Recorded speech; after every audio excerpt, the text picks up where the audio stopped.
Hello' everyone, মোৰ অন্য TV ব্লগলৈ আপোনালোক সকলোকে স্বাগতম জনাইছোঁ। যিহেতু বিহু আহি পালেহি আৰু বিহুত যদি জেতুকা নলগাওঁ তেন্তে বিহু আধৰুৱা নহয় জানো। তো এনেকৈ ৰাতিপুৱাই মই বাহঁতৰ ঘৰত গৈ পেলাই জেতুকা ছিঙি আনিলোঁ আৰু এয়া লগালোঁ। যদিও আমি ছোৱালীখিনিয়ে বিয়াত বজাৰৰ পৰা কিনি অনা মেহেন্দি লগাওঁ, তথাপি ঘৰৰ জেতুকাৰ সমানটো হ'ব নোৱাৰে।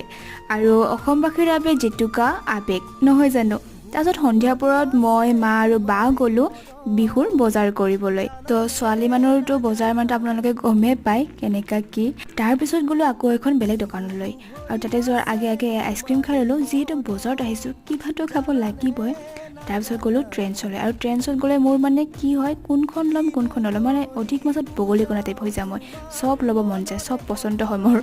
আপোনালোকৰ লগতো হয় নেকি বাৰু এনেকুৱা? জনাবচোন কমেণ্ট ছেকশ্যনত। তাৰপিছত আকৌ পেট পূজা কৰিবলৈ গ'লোঁ। যিহেতু বাহিৰত আহিছোঁ খাবতো লাগিবই।